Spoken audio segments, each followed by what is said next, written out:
Elle est dure ce soir. Et donc, notre deuxième poète du round, je vous demande de l'applaudir, elle s'appelle Yass.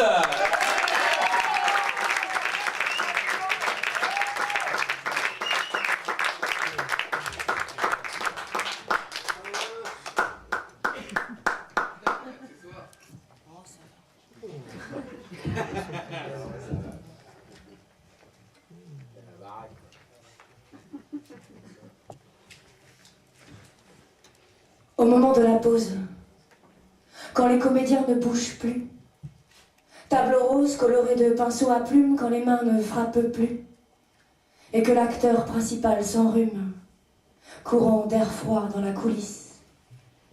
Le régisseur reste insensible au charme de la main de la comédienne qui se glisse entre les rideaux. Des sourires plats, des visages carrés, des humeurs de glas sonnent l'heure des tarés. Plus rien n'émeut.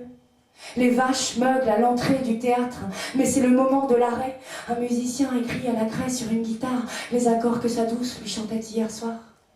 Le régisseur, derrière sa vitre en plastique, pleure, essuie, crache son chewing-gum et regarde la poubelle en frappant de sa bouche à canon. La percussion lui rappelle la dernière scène jouée, où la belle passait sa main dans ses cheveux, comme elle regardait, robe blanche au bout des seins, les imperceptibles branches de son destin, de son dessin. Au creux des plis de sa peau, elle a pensé au pinceau, les reflets des flaques d'eau. Public est déjà parti, le régisseur n'étant plus en état de mener la danse des lumières. Seule la comédienne au milieu du théâtre, à genoux sur la scène, passe sa main rose, un geste obscène. Elle passe sa main rose dans son jean bleu serré.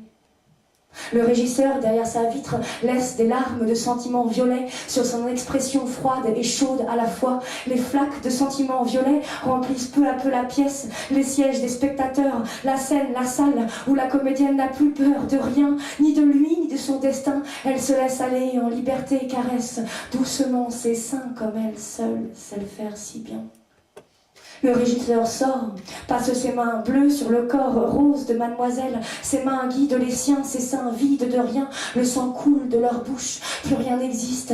Il n'y a plus de décor, juste leur corps dans le sang. On ne voit plus que leurs yeux, et puis la lumière change.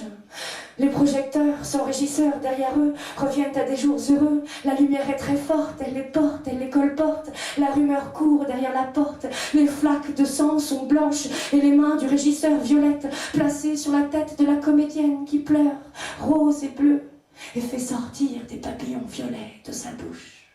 Les mains en l'air, pousse le gazon dans ses mains. Le régisseur a enfilé son costume de comédien et observe les papillons qui dansent pour rien sur sa tête froide d'hier et de demain, sa tête froide d'hier et de demain, sa tête froide d'hier et de demain, sa tête froide d'hier et de demain, sa tête chaude d'hier et de demain. Les yeux mi-clos, il gobe la lumière qui le rend transparent. Le corps de la comédienne est maintenant celui d'une maman et de son ventre poussent les branches d'un marronnier. Le comédien s'abrite sous une feuille et disparaît. La comédienne souffle, respire, expire, inspire, lumière, noir, fin, noir, lumière. La salle est vide, seuls des papillons volent encore au-dessus de la scène et une culotte.